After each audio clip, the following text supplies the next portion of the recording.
एक दफ़ा का ज़िक्र है कि एक जंगल में बारिश शुरू होने वाली थी और जंगल के तमाम परिंदे अपने अपने घर को लेके बहुत ज़्यादा परेशान थे।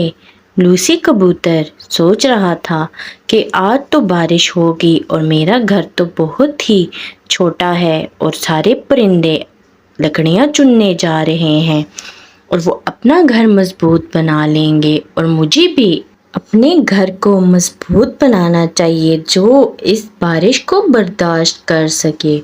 लूसी कबूतर लकड़ियों की तलाश में वहाँ से उड़ जाता है और इसी दौरान कालू कौवा भी कहता है, अब तो बहुत आराम हो गया है, अब मुझे भी लकड़ियाँ तलाश करनी चाहिए और अपने लिए एक नया घर बनाना चाहिए। लूसी कबूतर बहुत ही तलाश करता है और कहता है कि मैं तो रोज़ाना लकड़ियाँ ढूंढने आता हूँ, लेकिन ज़्यादा गर्मी की वजह से लकड़ियाँ सड़ गई हैं और मुझे नहीं मिलती। टोनी चिड़िया अपने बच्चों को समझा के जाती है कि तुम घर में ही रहना, मैं लकड़ियाँ तलाश करके आती हूँ। हमारा घर सबसे कमज़ोर है और बारिश का असर सबसे ज़्यादा हमारे घर पे ही होगा।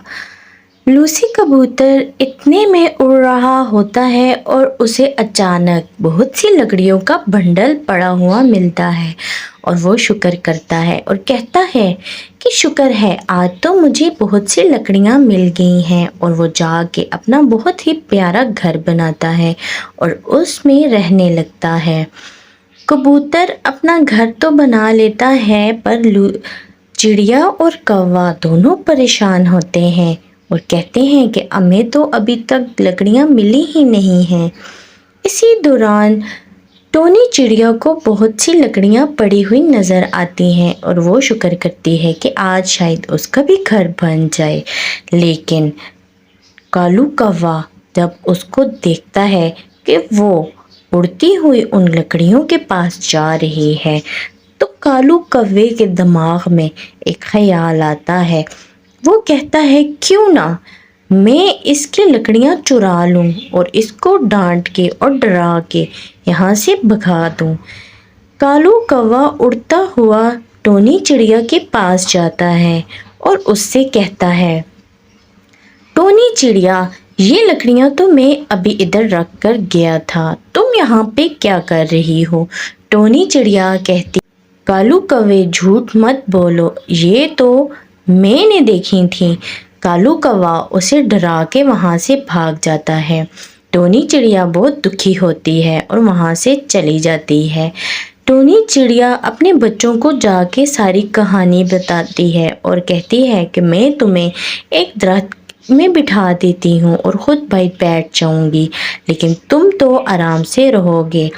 इतने में बहुत तेज़ बारिश शुरू हो जाती है और बारिश की वजह से उसके बच्चे और टोनी चिड़िया भीगने लग जाते हैं। टोनी चिड़िया अपने बच्चों को उठा के एक दरख्त के कोने में ले जाती है और वहाँ पे उनको साए में बिठा देती है और उनको कहती है, मैं बाहर ही तुम लोगों के पास बैठ जाती हूँ। टोनी चिड़िया बारिश की वजह से बहुत ज़्यादा भीग जाती है और बहुत ही बीमार हो जाती है। टोनी चिड़िया बहुत बीमार होने की वजह से उठ भी नहीं पा रही होती और इसी दौरान वो उल्लू वैद्य जी के घर में जाती है, जिन्होंने कीनू के दरख्त में अपना घर बनाया हुआ होता है। टोनी चिड़िया वहाँ पे जाती है और वैद्य जी को सलाम कहती है। वैद्य जी उसे कहते हैं, मुझे तो लग रहा है तुम बहुत बीमार हो, क्यों तुम बारिश में भीगती रही हो?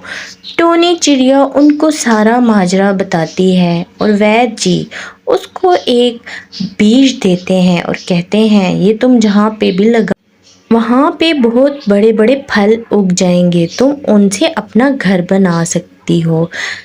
टोनी चिड़िया एक सेब का दरख्त उगाती है और उससे बहुत बड़ा जो सेब होता है उसमें अपना घर बनाकर रहने लगती है।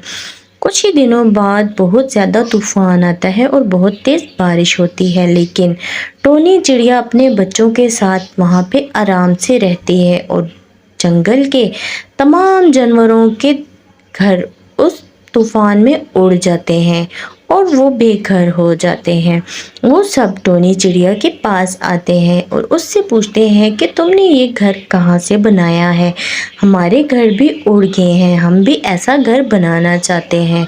टोनी चिड़िया उनको वैद्य जी का बताती है और सब वैद्य जी के पास पहुंच जाते हैं। वैद्य जी उनको मैं तुम सबको वो बीज तो दे दूंगा, पर ये इस कालू कौवे को नहीं देता, क्योंकि इसने टोनी चिड़िया का दिल दुखाया है और उसका घर खराब किया है।